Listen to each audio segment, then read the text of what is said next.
One of the Chidushim that the Rebbe introduced, if you want to get down to the meat of it, what is the description of Atzmus? What is the Eibishter himself? What does that mean? The description of Atzmus is that the essence is indivisible. It's not revelation, because anything you reveal is already a step away from your essence. So the essence is never revealed, and the essence cannot be divided, because it's the core, essential being. The Rebbe's observation was, if you're giving Atzmus a description and a limitation, then it's not Atzmus. In other words, this description that Atzmus cannot be revealed and Atzmus cannot be divided is not the real Atzmus. Because even this is a limitation.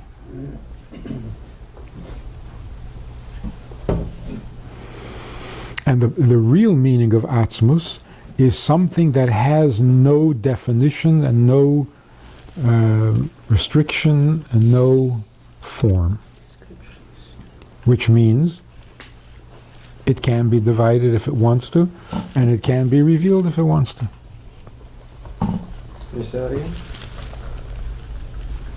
If it's truly unrestricted, then it should be able to be divided if it chooses to, and it should be able to be begili if it chooses to. And we're describing it now. Huh? We're giving it a description, no?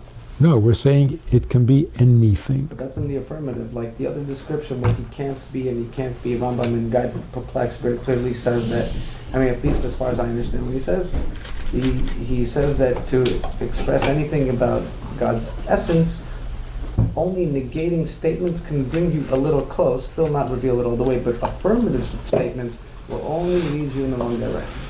So my question is, how is this new way of defining it in positive attributes better than the one that uses negative attributes? Because you're talking about a higher level. I'm sorry? Because we're talking about a higher level.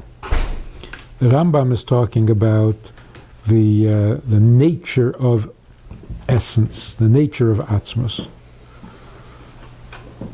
The true Atzmus has no nature. So you can't say where it does belong, where it doesn't belong, where it can go, where it can't go.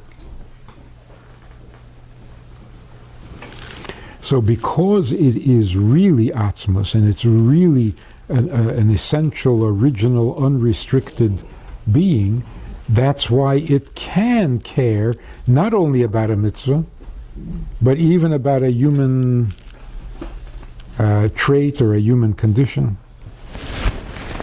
So to some degree, when the Baal Shem Tov said, Rachmano li b'boi, he didn't mean do a mitzvah. He was talking about the human being and the human being's feelings and where his heart lies. And the Baal Shem Tov says, Rachmano li b'boi, to the Eibush, that it makes a difference not only whether you do the mitzvah or not, but where your heart is. Which was shocking. When you talk about reducing the Eibishter to... So Meil, if he cares about his mitzvahs and his Torah, okay, maybe. But that he cares about a person's mood, that's going too far. So here's the point. There are certain levels of Kedusha that are very high. As soon as you say that, you're already not talking about Atzmus. Because high is not low. Just like low is not high, high is not low. So if you're describing it as low, it's obviously not him. If you're describing it as high, it's also not him. So if you describe Atzmus as being indivisible and then it's not him. And this was like a revolutionary concept, that there can be something higher than what we got to know as Atzmus. Atzmus means indivisible and not revealed. There's something higher than that. Yeah. By Yitzias Mitzrayim, Makas B'cheres, it says, Lo yal yedei malach, v'lo yal yedei shaliach, v'lo yal yedei saraf, elo.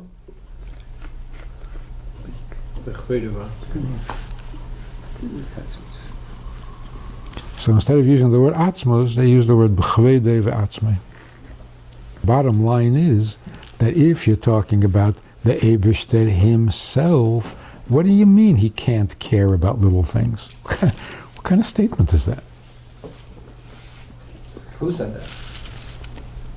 Where did somebody question? Hypothetically. To say that the Eibishter does not care, it is not affected by what goes on in this world, besides mitzvahs, even a Jew's pain, or a Jew's kavanah, or a Jew's belly aching, if he's too high, then it's not atzmos. Because too high is a restriction, is a limitation. So when people say, I can't believe the Eibishter really cares whether you mix meat and milk, I don't even care. If I don't even care, how could he possibly care? The answer is, you don't care, not because you're bigger than it, and he's even bigger, so he cares less.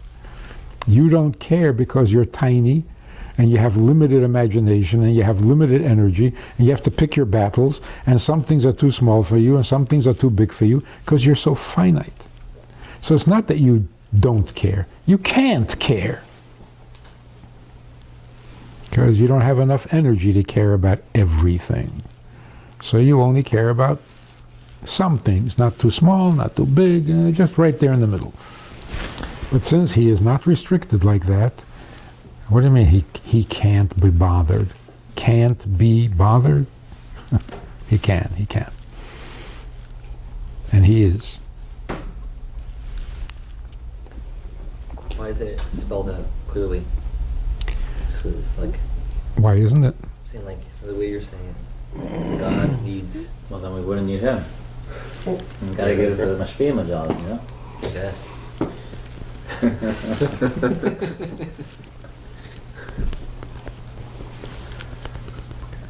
Just left up to interpretation. Why does Torah have to have a chelik called Seid? The point of so. Stop hiding. Stop keeping secrets.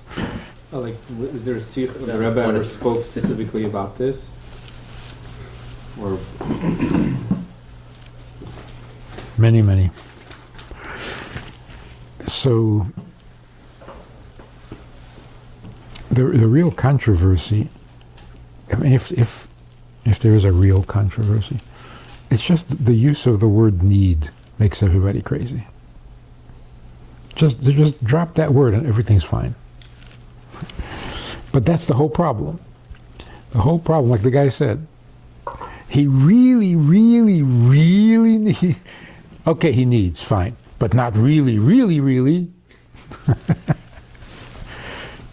And that destroys everything. He wants it. He doesn't need it. Okay, so let's go home and forget about it. Okay, fine, he needs it, but not like really needs it. Why are we so afraid of his really needing it? Why? Because then you really have to do it?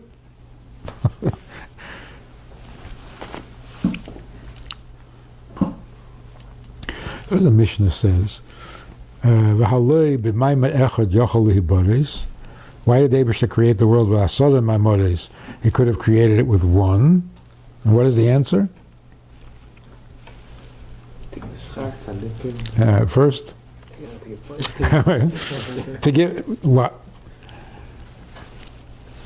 To give punishment to a person who is destroying a world that was created with 10 mamoris. That's why he did it, so that he could punish more? If he created it with one maimah, then he will only be able to punish a little bit. That's not good enough. He wants to punish you a lot.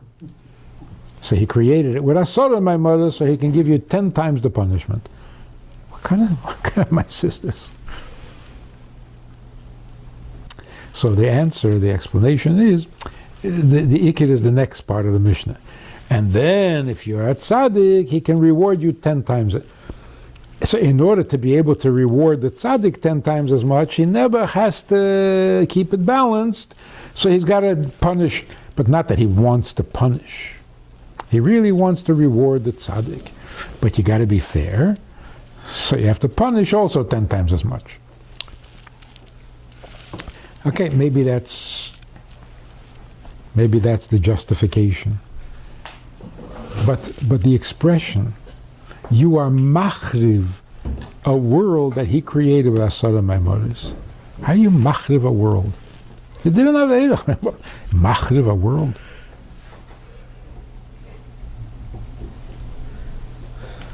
So it's an exaggeration, right?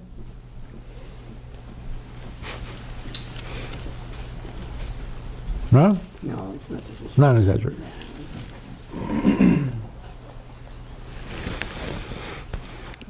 There was a story, you probably know about it. There was a radio personality called Barry Farber. He was a popular, very articulate show he had at night. Eventually, years later, he ran for mayor of New York. But when the Necheach record came out, the first Hasidic record, he invited Rabbi Zalman Posner and Professor Velvel Green to come on his show to talk about the record.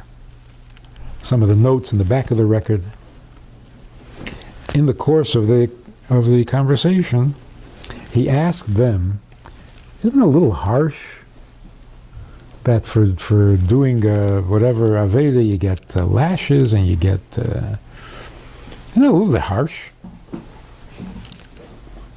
So they explained to him that it's not so simple. You have to have hasra. It has to be b'mezid. And the hasra has to be teich kedei dibur of doing it. And you have to have 2 witnesses. And you have to warn him and tell him exactly what the punishment is going to be. Because if you tell him only that you're not allowed, but not what the punishment is, then it's not... So this punishment is not recklessly administered. It's a very rare and anyway, it seems that the Rebbe listened to the show. Next Shabbos, the Rebbe spoke about it, and he mentioned what the answer was given, and then he said that that's not really the full answer. That was when America was landing an astronaut on the moon. So the Rebbe used it as an analogy. He said, how is it that nobody complains that the astronaut was denied human rights? He's an intelligent guy, he's a capable guy, he's a resourceful guy, he's a chacham, and you strap him into this little thing, and you tell him what to eat for breakfast, when to eat breakfast, when to go to sleep, when to get up, which button to push and which button not to push. What is he, a baby? Where's human rights? He doesn't want to sleep right now. What gives you the right to tell him when to sleep? Nobody complains about this. So the Rebbe said, why? Why is nobody objecting? You know, because they found out that this little spaceship cost $13 billion. And when they hear $13 billion, they're very impressed, even though it's not their $13 billion. So once they know that this thing is worth $13 billion, they have no more questions. Of course you're not going to push any buttons unless I tell you. What, are you going to wreck $13 billion machine? Now it all makes sense. Eat when I tell you, eat what I tell you, sleep when I tell you, push the buttons that I tell you. Now, the world is much more valuable than $13 billion. When a person does an Aveda, he is destroying a much more precious machine than the $13 billion spacecraft. If you consider that, then the punishment that is given is very mild. Because if the astronaut did something to wreck that, everybody would agree he should be killed.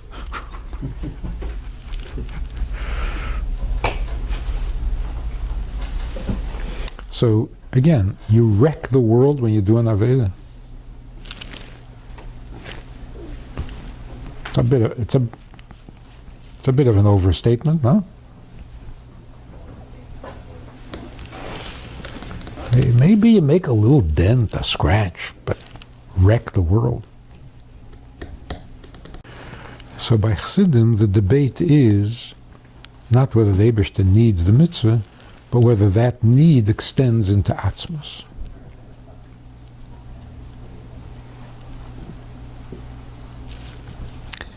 And from this Maimer, that the Rebbe Rashab said, that's what he was saying. Not only it extends into Atzmos. Atzmos is the one that really cares, more than Memala Kolona.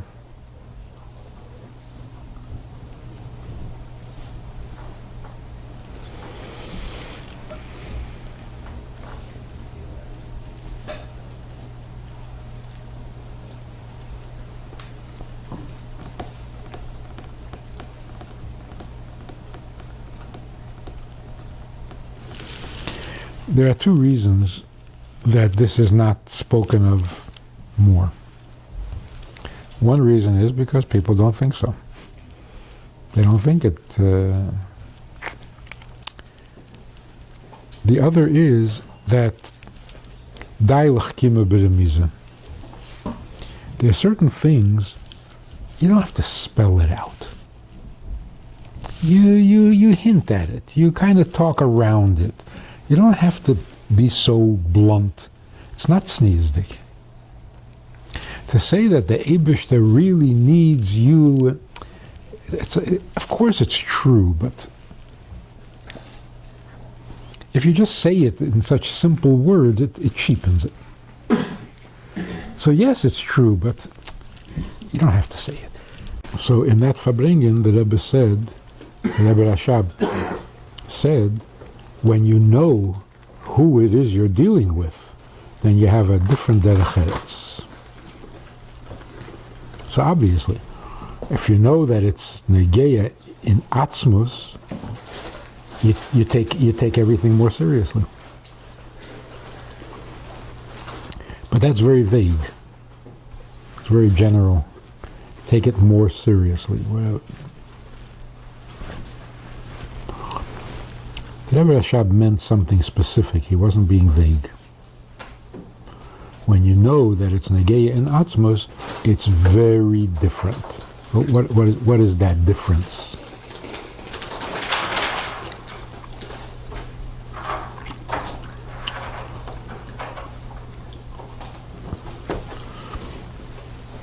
So I was reading this book about the life of Peretz Mochkin.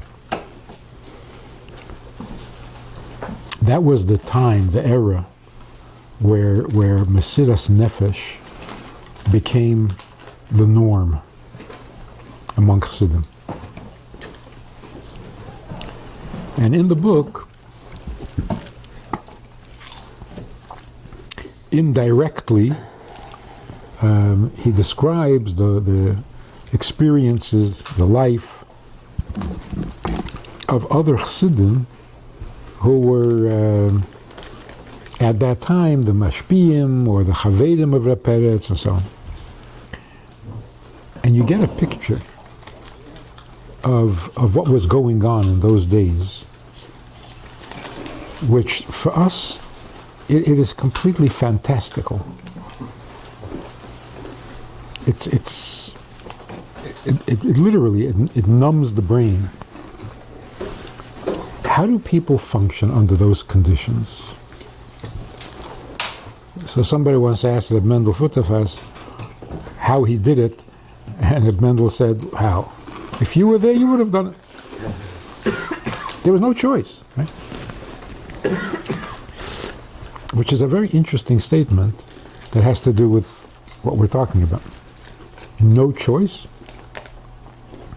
People seem to have choices. They became communists. They stopped being frum. You have choices.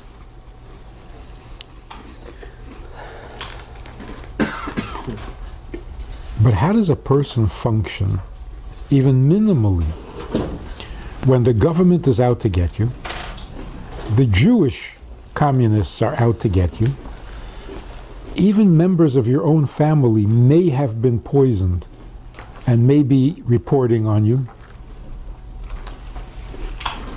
Every hoodlum in the street has a right to beat you up and nobody's going to defend you. Like, enough already. Then on top of that, there's hunger, there's disease. You can't take a break. You can't catch your breath. Wherever you go, whatever you turn, you're living in terror. You're living in. How do you live like this? Not how do you stay frum. How do you live at all?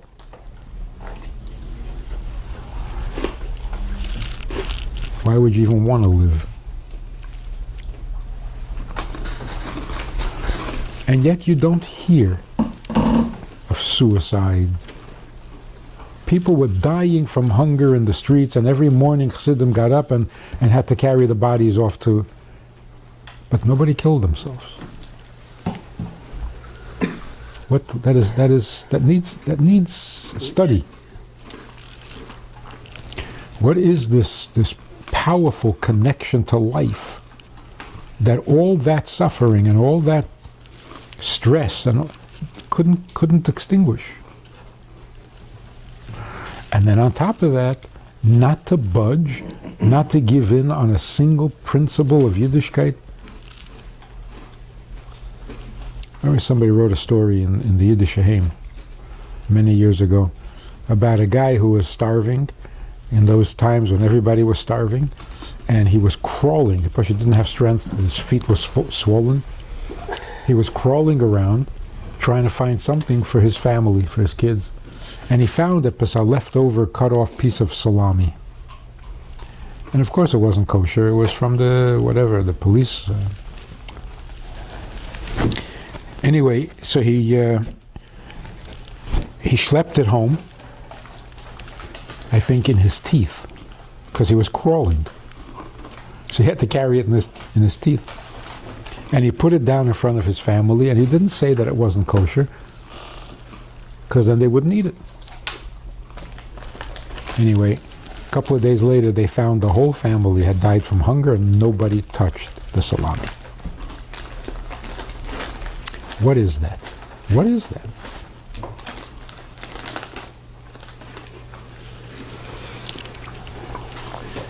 You can't even call it Yiras Shamayim. That's something. It's not Yiras Shamayim. It's something else. It's not Yiddish, what? Yiras Shamayim. Oh, Yiddish. Atzmus, the feeling. Did you say Atzmus?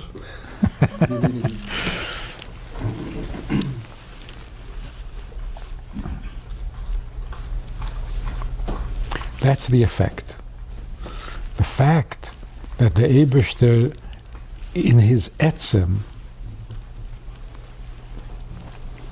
is attached to the mitzvah, that creates in a Jew an equal. So it's beyond Avas Hashem, it's beyond Yiras Hashem, it's something much more powerful, much more essential.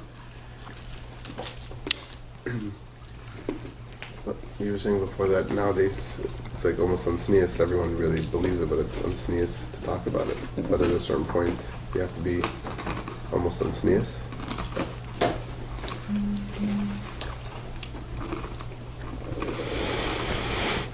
That's like all of Kabbalah. There was a time when you're not allowed to talk about it. It's true, it's holy, it's Kabbalah, it's Zohar, it's Rabbi Shimon Bar Yochai. Don't talk about it in public. It's nias. And then it kind of became more. It's a good thing or a bad thing. Both. It's Yiridas Haderis. Like the Rebbe always complained that I have to spell everything out. In past generations, you didn't have to spell everything out. Now we do.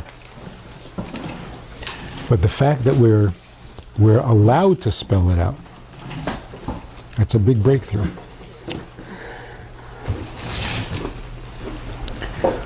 So it'd be interesting to make a little study of the major transitional moments in the history of Torah. Like, for example, what happened at Matan Torah, Har Sinai? Some rule was broken. Some border was eliminated. Because before Matan Torah, the Elyenim is Leyer de Lamata and the Tachtenim Leyalu Lamayla. There was a rule. There was like a more than a law of nature. It was a law in Kedusha that high is high, low is low. You don't mix. Something changed by Matan Torah, and that fact was removed. It wasn't just an opinion. The fact is high and low is low. You can't bring them together. So that was like one of the major transitions. Not just a little more learning, a little more, some barrier that was natural and proper and so on was removed. When Yehuda Hanossi wrote down the Mishnah, it was a major breakthrough. And there must have been a massive resistance in heaven. This is Torah Shebiksav, this is Torah Shebal Peh. What do you mean you're writing it down?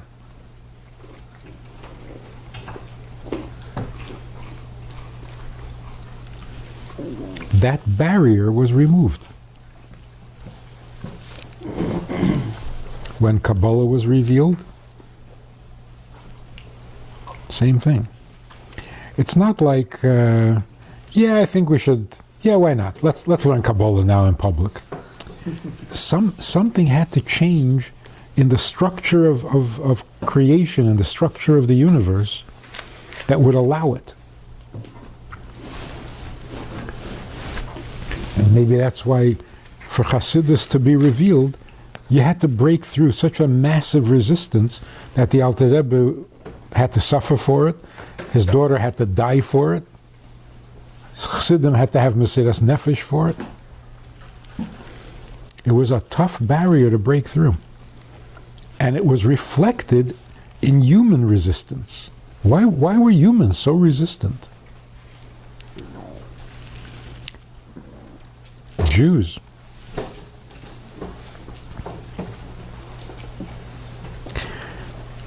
It's possible that this is also one of those major,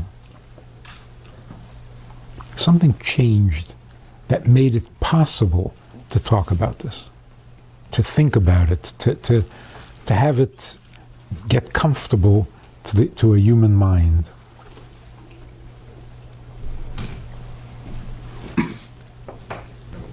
And primarily, it's the Deir HaShvi. Because I think the Rebbe Rashab said that he was the Deir HaShvi. If you start from the Baal Shem Tov. And then the Frierdiker Rebbe said that he was Deir HaShvi.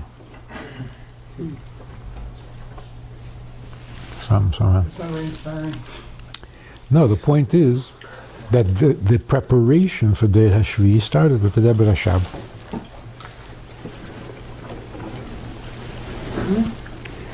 And that's why, to some degree, it could be said.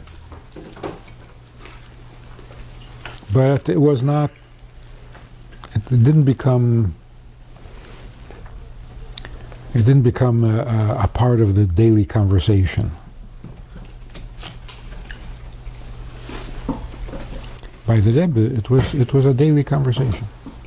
And it's interesting how similar this description of Reb Greinem's reaction to that statement, and then the reaction that Chassidim had to the Rebbe's Maimer, L'Siyah Meshakela, where pretty much the Rebbe said the same thing. And it rattled people, and it changed everything.